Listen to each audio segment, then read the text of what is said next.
A Star Trek ship saga from Picard 94 to Picard 23.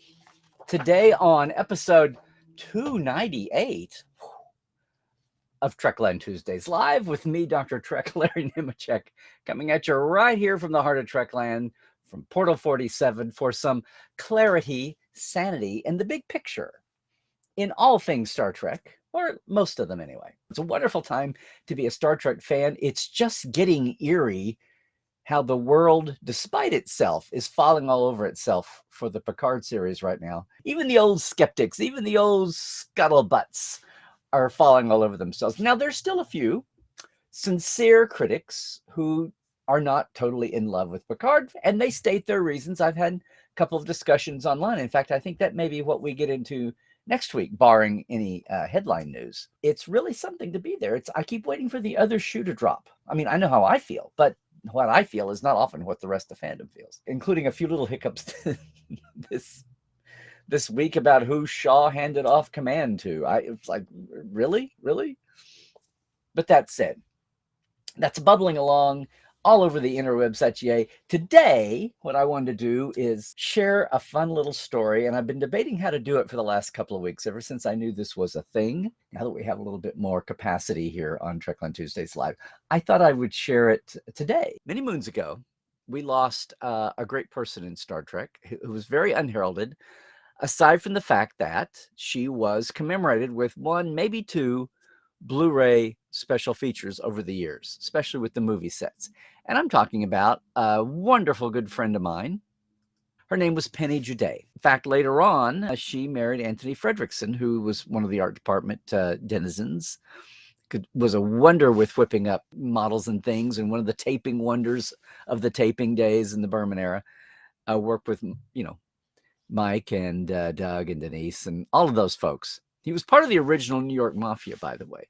But that's Penny's eventual husband. Penny was a Navy vet and I met her here when she's working in the art departments of the features as Herman Zimmerman's, not secretary assistant. She was the coordinator. She got the offices set up. She got things, all the apply. They're in the trailer here. Now, this is the Insurrection. This is from 1998. I met her in 94 when I was desperately trying to find ways to short circuit the bureaucracy of the awkward licensed world publisher pocketbooks and then the production while they're trying to do a production. And nobody cared about my deadlines, but I'm trying to get information out about Generations to cram into the first edition, the blue cover Star Trek Companion. And I'm trying not to blow my big chance to come out and do professional Star Trek and get ensconced with these people that I'd been watching their work and been a fan of for ages. And as I do that, John Dwyer, big John Dwyer, the set decorator who basically worked in retirement with Herman on the TNG movies. In fact, the last two TOS movies, aside from working with the original Genes on the last half of the original series, starting with Tribbles. Can you imagine coming into a show as set decorator and coming into a sci-fi show and coming in on Tribbles in the crazy 60s? No, Big John was so nice to me and got it and didn't care about the red tape and the bureaucracy and the paranoia and the turf battles. He was like, come on, get what you need.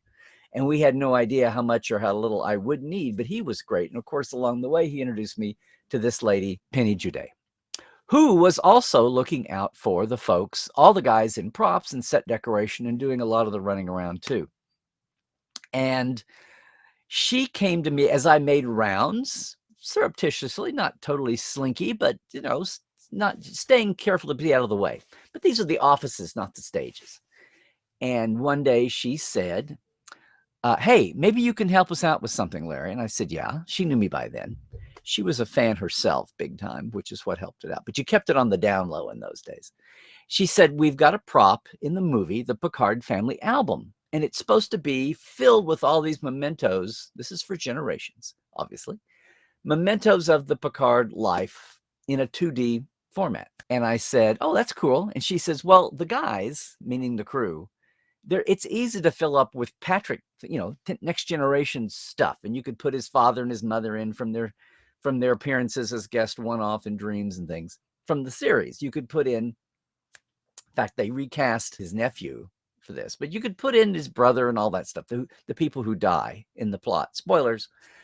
And she said, and we can find all kinds of like Middle Ages, medieval, continental Europe, French stuff, and just say it's Picard family. She says, but we really have this between our time, even up through World War II and afterwards, de Gaulle say, from the 20th century up until the 24th century, there's a big yawning gap. And she says, everybody's trying to come up with stuff. And of course, if you've seen that Picard family album over the years, there is everything from Picard's Academy graduation invitation to a personal letter from Janice Manheim. I mean, there's all kinds of fun things. But I knew that the hardest part would be, if there was supposed to be a Picard at every major event through history, there would be a big gap of just right after our current times. And of course, this was 7 years before Archer and the Enterprise. This was 2 years before First Contact even established First Contact in Bozeman, Montana with the Vulcans, the way it happens. This is 1994, remember. And I said, well, you know, the one part of history that I'd always love to see filled out that's never been filled out, and hell, they're never going to touch it, so it'll be fun to play with, is the Romulan War and the founding of the Federation. As many of you know, that's the thing I've been wanting to see a series for, and we got so close with Enterprise. And so just for fun, I made a couple of hard copy news outputs. And what's amazing is these were just for fun, never thought they'd be on camera. When the movie came out, they weren't. And I went, oh, well, that was for fun. Yeah, I took basically the heart of the old tech manual, Franz Joseph Snobelt's 5 founding members, including newly colonized and independent Alpha Centauri, and made them all the 5 founding, you know, the Earth, Vulcan, Teller, and Andoria, or Andor, as we used to say, and the newly independent Alpha Centauri colony system, and had a lot of fun with it. But I made a Colonel Georges Picard, the military spokesman for Starfleet, and that's what the Picard was at this time in history. And of course, I've been a reporter for 10, 15 years, so this is a thing. I came up with a day. I was going to honor Janet's birthday, but I made it 2 days differently. So instead of 10/9, it was 10/11. And I just took anagrams. It's a graphic. In the best traditions of Star Trek, I took an anagram and made it my kids, my wife, my parents, and populated that for the names. Okay, fine. Movie comes out, it's not there. Okay, fine. Never thought anything about it. It's just one of those funny little things we'd all keep to ourselves. And then comes the day when Star Trek The Experience is being put together, and it's being flooded with all these items. A lot of, like, the Nomad long had disappeared, dissipated. So things like original series props had to be rebuilt, recreated, almost all of them, including the Picard family album, which had an original, but they needed more than one. They wanted backups. They didn't want to put the original in the exhibit at Vegas. So Penny and folks oversaw a copy. Everything was copied out of the original and put in it, including, I actually did 2 of these. One was for the Federation signing. One was for the Battle of Sharon, the final battle of the Romulan War. And no, you haven't really seen it. I do have it, but I'm just going to stick with this for now. My brothers and sisters-in-law are in that. This was the copy of one of the books when we were working on The Experience, the last days, and prepping and all of that. The world, again, Penny would turn it to different pages so that people going through the exhibit museum would see a different page and something that was cool they hadn't seen in the movie. Well, of course, at one point, Penny was commemorated with her tour through The Experience. And lo and behold, by the aughts and the coming of the digital era here and Memory Alpha, one day I'm flipping through and I see a Memory Alpha entry about this. They've taken a still from the DVD Blu-ray feature and made that. Took a still out of that and put it in Memory Alpha. So not only is it, I mean, you could have watched the feature, but it's flipping by. Well, now they've stillified it. It's there for all the world to see. It's very hard to read in this view. They took their best guess at it and pulled out everything. And of course, for Memory Alpha, and I don't blame them, it was a canon puzzle.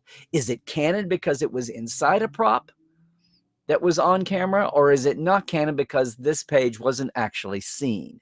So, but they present the information, and you make the call. But it was there, and it was fun. And at some point in the years after that, I I got a hold of someone at Memory Alpha and said, if you want to know the story, here's the story. All these names are anagrams in of my wife, my kids, my parents. Who knew anyone would ever see this? So, okay, thanks, Memory Alpha. It was fun. And then on top of that, totally unbeknownst to me, but this is how things go slow motion viral. When our good friend and Enterprise veteran writer, Futurama especially, and of course now Family Guy, Dave Goodman, wrote his book, Federation, the First 150 Years.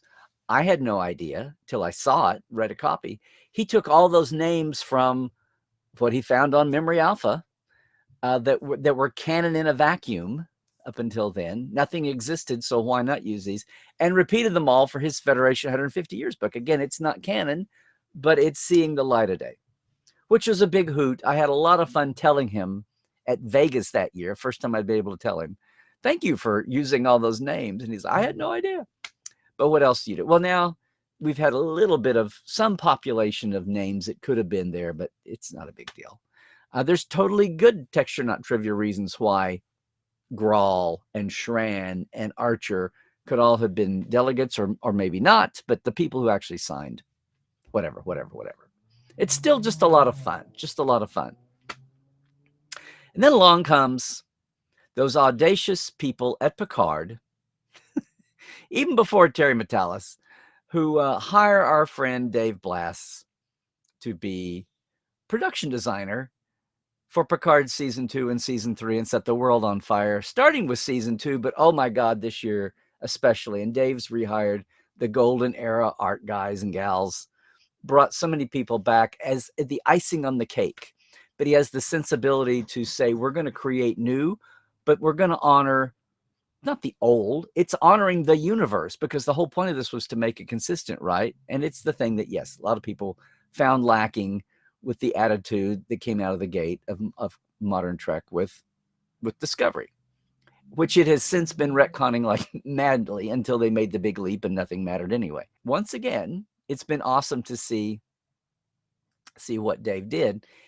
So at one point, I have shared my opinion that all the Federation ships we see are too Terran-centric. They're too human-centric. We've got all these alien other members, like with all the Federation capitals, San Francisco and Paris. Everything is Earth-based.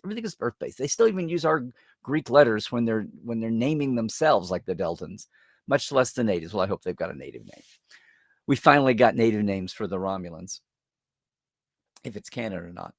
But my thing had always been, I hate to see so many. And now there have been a couple. There have been a few filtered down over the years. I think somebody's had the USS Serac and Surak over the... Okay, well, those are easy. Those were gimmies, Dominion warships. But there's been a real lack of diversity, non-human, non-Earth diversity. So good old Dave, as he did last year with all the ships that met the big vortex, put out he's retconned. They pick ship classes working with Star Trek Online. I mean, the ship nerds, the ship pornistas are loving what's happening with this. They're canonizing ships from STO for one thing, but just that somebody cared and kept it consistent and all of this. And then in your microscopic views on your ship, bothering to tell you what those ships are, what the classes are, but then what the names, what the specific NCC numbers are.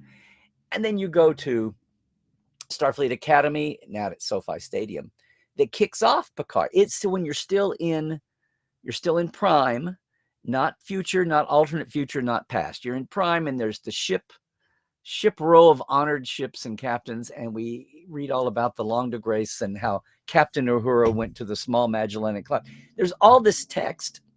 Thank you, Jeff Mandel. Thanks again. All the text, all the ships picked out as highlight ships, historic ships. And all of that's going, yeah, and then you get the Skull Collection later, which is a totally different thing, which is alternate future, but still a lot of fun. That's the kind of detail and nerdity they're getting into, right? I'll see your old Akutogram fine print on your forehead VCR. I'll see you that and raise you all of this awesomeness.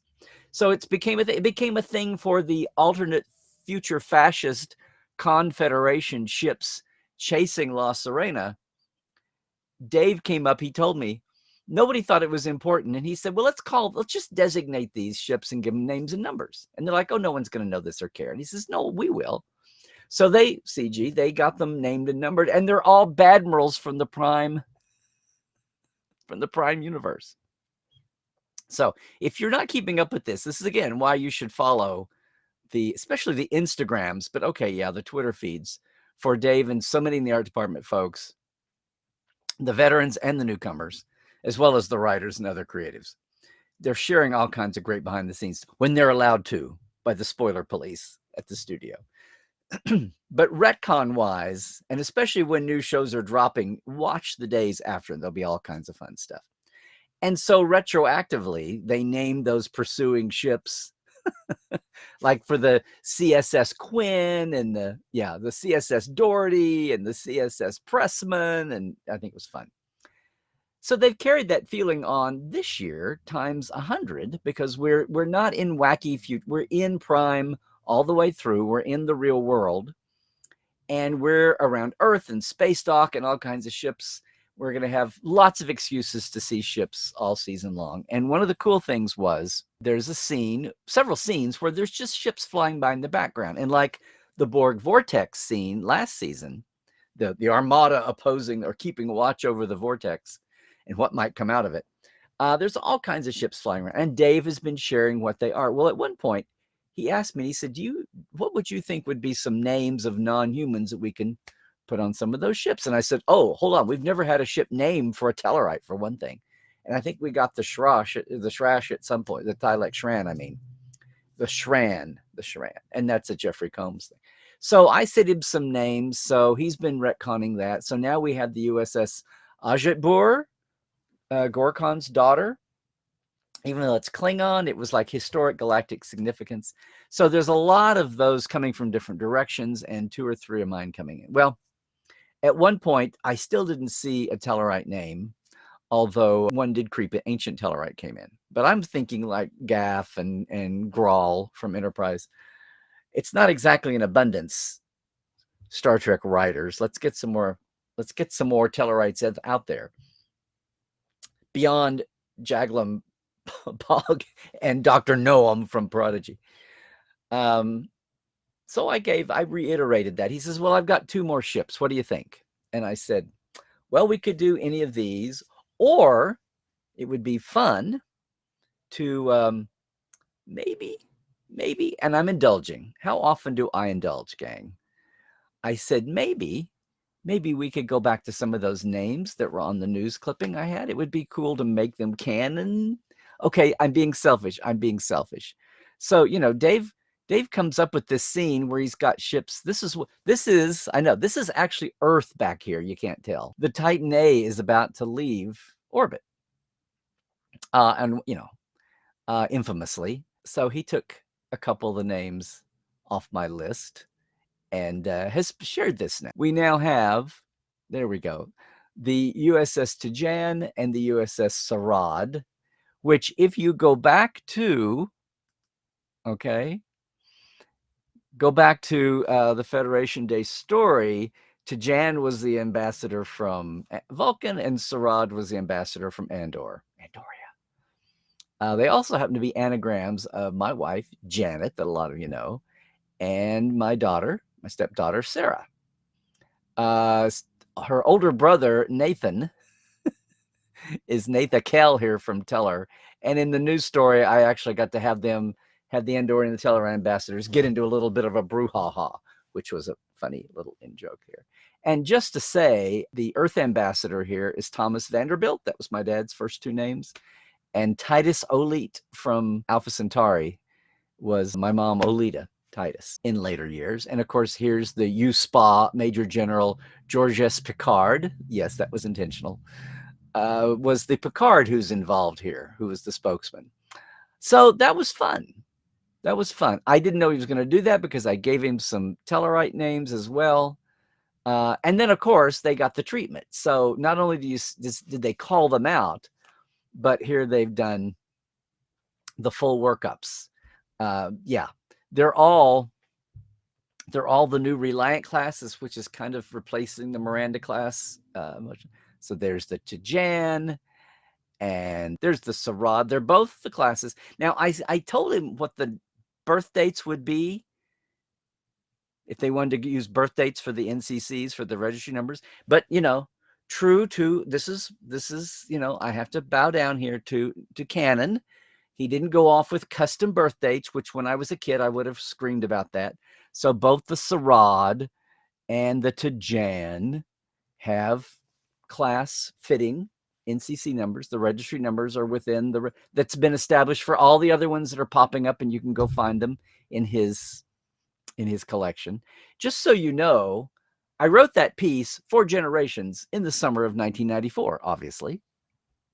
Contributed that over. Here is Janet to Jan, as she was at her desk right about that time when she was temping on Voyager before she got to work full time. And this will knock your socks off. Here is Sarah and her brother James, the day we moved in August 1994. And just to throw it off, her really let you go, her brother James, that's Cadet Alice's dad. For those of you wondering. So anyway, okay, little story. That's one of the little wonderful, it's just a little thing that I was able to do then, and it's come back around nearly 30 years later now. And there are all kinds of little stories like that. I enjoy tracking those kinds of stories over the years when the writers would name people planet ships for people in their lives, good and bad. Brandon used to name bad ships after professors he hated. But I'm tracking that, and I have a whole new generation of that to track that I'm behind on. But we have a whole, if you've got the TNG Companion, you'll see a lot of that in the TNG episode stories. But the art department, of course, brings a lot of it to themselves over the years, starting with Mike and Rick and Jeff Mandel, all of those gang, sticking things in their graphics that we love to track. And thanks to Dave Blass, those kinds of things are happening now. But there are, John Eves is constantly honoring people from aviation. Again, it skews Earth-based, John. That's my only complaint about that. If we could just honor some of our famous alien aviators, it would be a little broad-minded. But that's what Dave is bringing to this. Not only the nerdity of fun little in-joke stories and getting all the ships with something that everybody can grab onto. Why not? It's also kind of a rebellion, I think, against the cut and paste fleet, although the cut and paste fleet has now been retconned as intentionally just that. It was meant to be a massive fleet of the same exact ship over and over again for ease of modularity coming back from the Dominion War. But finding out that wasn't the best idea after all. But it's been retconned. So yay, because that's Star Trek. And we do care about all this shit. Or the whole thing wouldn't have lasted. You could have all your great characters and all your great commentary and all your great reflection of society and all your great inclusiveness and diversity and forward-looking. You could have all of that, but it wouldn't be Star Trek without all of us feeling like it hadn't been rebooted 7 times in the last 55 years. Some of that's a little harder to swallow when we have the big gaps coming back, but we get there. We get there. Given time, you can gap fill, you can canon smooth anything, right? So that you wind up with texture not trivia hashtag. And until anything is on screen, we've got canon in a vacuum, which was where this story started. Who knew, as so many of us find in our lives, as so much of us find with Star Trek, who knew that the goofy emergency, I need people, the guys here, they can't fill up the album, we need stuff inside in case they want to shoot it and flip through pages, we can't have empty pages in the middle. Who knew that the fun little thing I was privileged and lucky enough to get asked to do, even though the world would not see it, eventually the world saw it. And now the world is seeing even more. So I think there's plenty of room for different ambassadors at the signing of the Federation Charter, the Federation Constitution. I think there's plenty of room for that. So my hat is off to Dave for doing that. That was very cool. The canonista in me should have been pulling for more Tellarite names and some other random ones, but I'll take that. Sometimes you grab what you can when you can. So I've been wondering how to share that little story with everybody. I just have. Maybe we'll make a short version for down the line. But for right now, there you go. A little history in a week when we are historically loving a modern Star Trek. Up and down the line, it seems.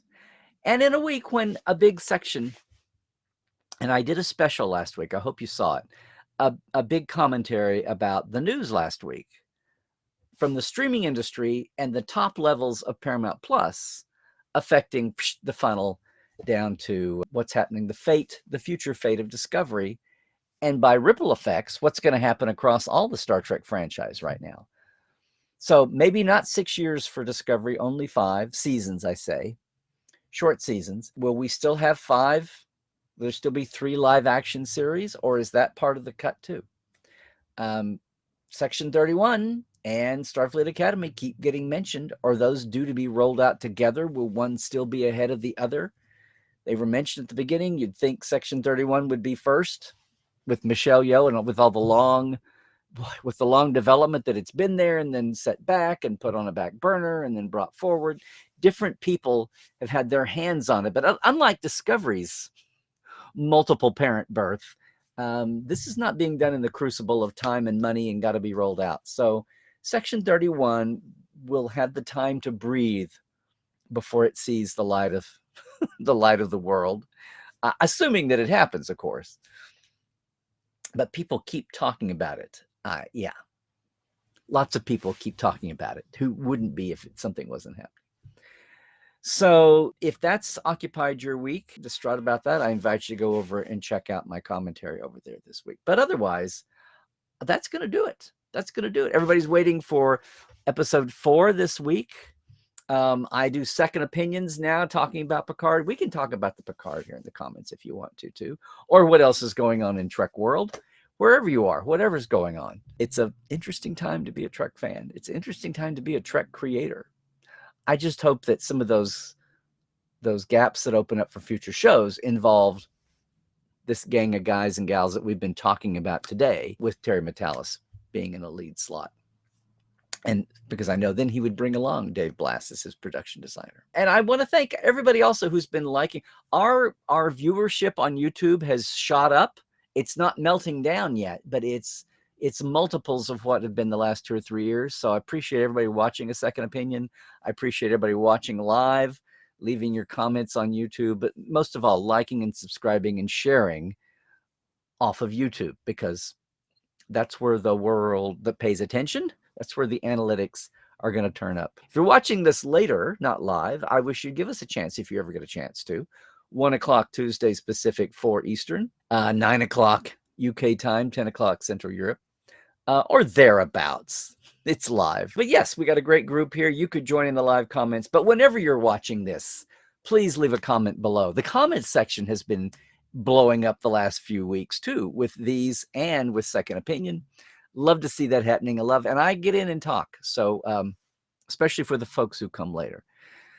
So thanks everybody for the shout out there on YouTube. Our TeePublic store, I think there's a sale coming this weekend. You might want to look for that. Otherwise, I have to, of course, thank our new lineup. We've got some new folks in our Patreon. So for the first time, I get to say these particular names. Thank you so much for our TTL Club. To Diana Hopkins, Robin Wilson, Lawrence Todd, Anne-Marie Siegel, Justin Porteous, Galinda Bruton, Chris Jiggins, Pranakasha Productions, Ryan, and Mona Mian, and Andrew Jazimski, and our live wires, Halberd Gunn Johnson, Robert McLean, Alan Hohensi, J.R. Poole, Byron Bailey, Dave Gregory, and Casey Shafsky. I say that, it's our Patreons. Simple, $5 and $10 a month. Love that. The Patreons are our live wires. How many months have I been apologizing? Our live wires are now able to access, yes, our early generation Portal 47 weekly guest interviews, which actually the Portal 47ers of today don't have access to. I need to work on that too. But we're finally all there with our Vimeo library and sharing those. I did a big catch up. So thank you again, Patreoners. Thank you again, Live Wires. We're thinking about making some more upgrades here on the Trekland channels. So please, I invite you to, it's patreon.com/Trekland Live. Very simple. Very simple. Appreciate the support as we grow things here. Hopefully some surprises coming up just very quickly in the next few weeks. But what's not a surprise is Trek Files is still on hiatus. We will be for most of this month. We'll be back later this month. But you can still see the back 9 seasons, the catalog at Trek Files on Facebook. You can find all the podcatching, but that's where the documents are, is Facebook. And all the podcasts at podcastroddenberry.com. If you're looking for me around the ways, it's at Larry Nemecek on Twitter, Instagram, and Facebook. And yes, YouTube is Larry Nemecek's Trekland. Please like and subscribe. And portal47.net. We've had a couple of new portales in the last couple of weeks, so appreciate that too. It is your mini-con all year long, no matter where your center seat is in the world. Thank you so much for being with us today. But until I see you later, if not live, stay woke, everybody. Check the sources. Stay healthy. Do all the things. And Trek well.